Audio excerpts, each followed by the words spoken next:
The Yaffee program, wnsc.ucf.edu online radio. That was Citizen Soldier by Three Doors Down.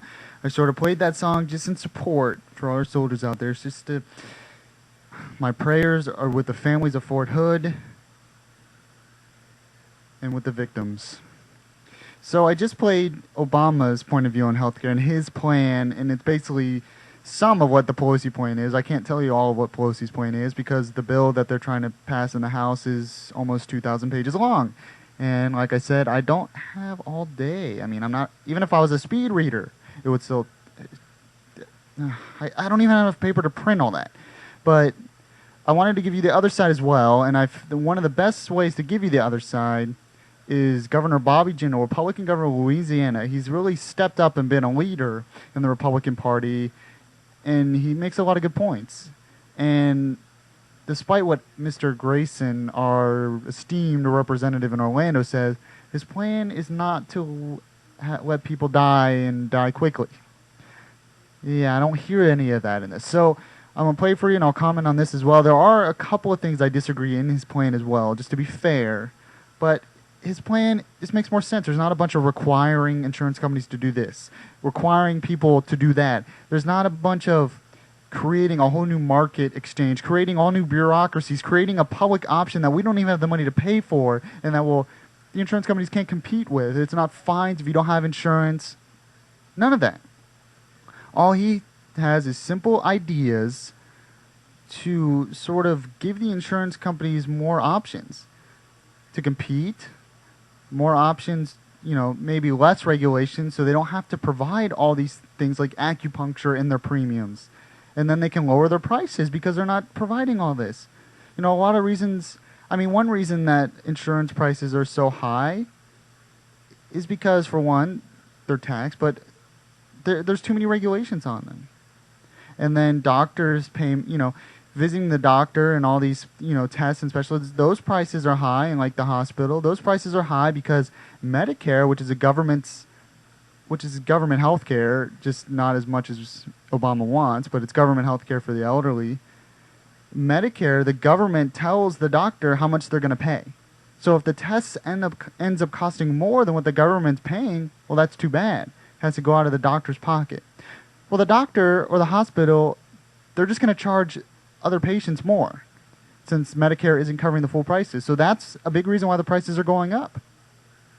And not only that, but prices are higher if you use insurance. For those who just pay out of pocket, the prices are drastically decreased because the insurance companies, they have so many regulations and so many things to do, and it's just a mess.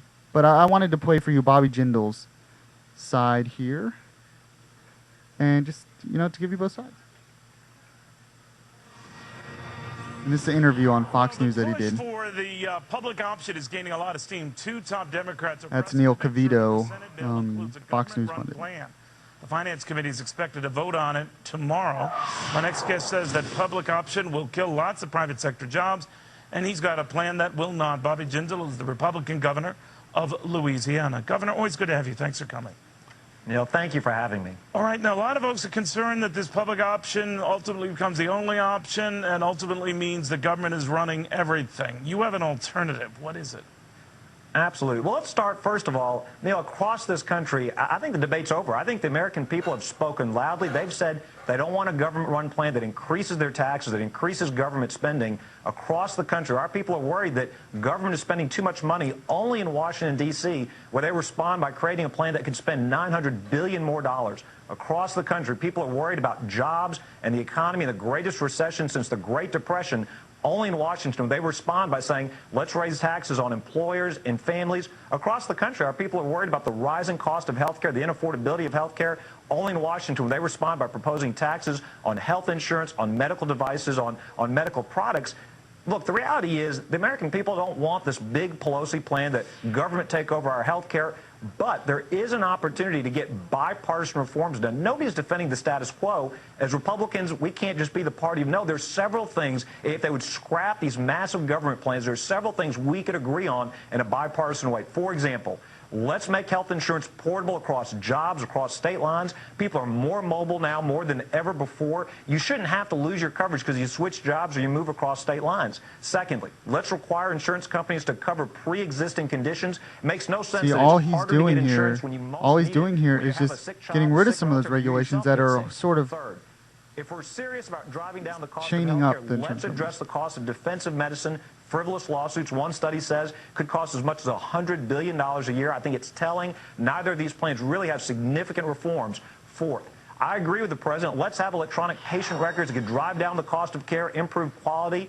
Fifth, let's also reward people when they take actions like preventative health care, when they take care of themselves. Sixth, let's make tax savings accounts more available to more people so people can participate in buying their own health care. and he says make a lot too, but his making is getting the government out of the way, not forcing companies to do things. Going after the defensive medicine issue, it isn't gonna fly, right? The argument. Now, the one thing I do disagree with him is pre-existing conditions. They want to make insurance companies cover pre-existing conditions, and I understand the point, but once again, you're getting the government involved in the marketplace, forcing insurance companies to do maybe what's not good for their business.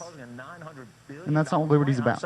Let's improve the system we've got. The majority of Americans that have health care like their health care. No doubt, Governor. All I'm asking you, though, is then, in order to address the portability coverage, the pre-existing coverage, and all, it's going to come out of someone's hide. Whose? Well, look, these things, cracking down on defensive medicine, making insurance portable, requiring them to cover pre-existing conditions, doesn't require a new government program. That doesn't require tax dollars. What we're going to say to insurance companies is actually pool risk. What we're going to say is, on the regulatory front, you should be able to buy coverage across state lines. We should create voluntary purchasing pools so people in the individual insurance market get the same savings that people that work for large employers do today. When it comes to what we're proposing, you can make healthcare a lot more affordable without creating a new government program.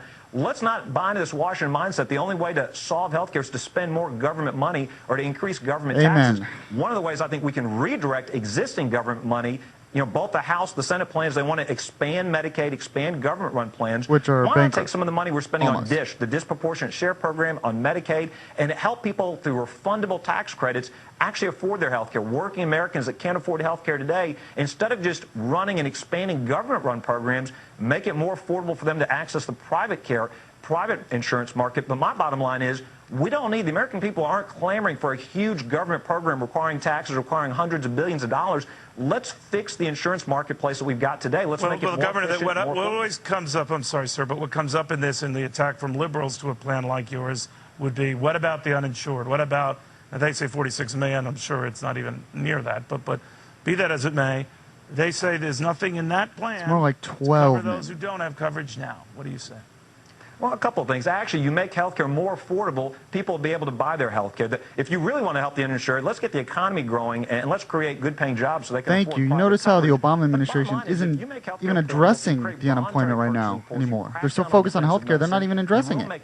They're adding more unemployment benefits, but how about getting people jobs by cutting taxes, getting rid of regulation? Let's not make the mistake of saying, all right, to cover people that genuinely need help, let's not destroy the healthcare system we've got today, but let's also take the money that we are spending, tens of billions of dollars, hundreds of billions of dollars across the country on Medicaid and DISH, and let's use that for private refundable Not a tax bad credits. idea. Let me ask you, though, Governor, I know you'll be campaigning for the Democratic candidate for governor in Virginia. And remember, this is old, and actually the Republican candidate in Virginia and New Jersey both won this past week, which is a big sign that maybe things are changing. Maybe. We'll find out really next year, 2010 election. Surprise some folks. Do you think that conservatism is clawing back, or how would you describe it? Absolutely. Look, I've never thought America stopped being a conservative country. I think Republicans stopped being a conservative party. Our candidates in Virginia, in New Jersey, and you're going to see... Okay, that's sort of a separate issue about the idea of conservatism coming back, which I hope it is, but I really wanted to focus on the healthcare part, and notice how simple, how much more common sense that is. Instead of creating this huge government public option, creating these, what Obama said was a new insurance exchange, which is no doubt more government bureaucracy, more money, billions of dollars. He's just saying, why don't we just reform our system that we have, our private system that we have, by cutting taxes, by increasing competition, by allowing them to compete across state lines, tax credits, You know, things like that, health savings accounts, simple plans because most Americans like the insurance they have. They believe that there needs to be reform, no doubt, but it's not a catastrophe. We still have probably the best healthcare system in the world.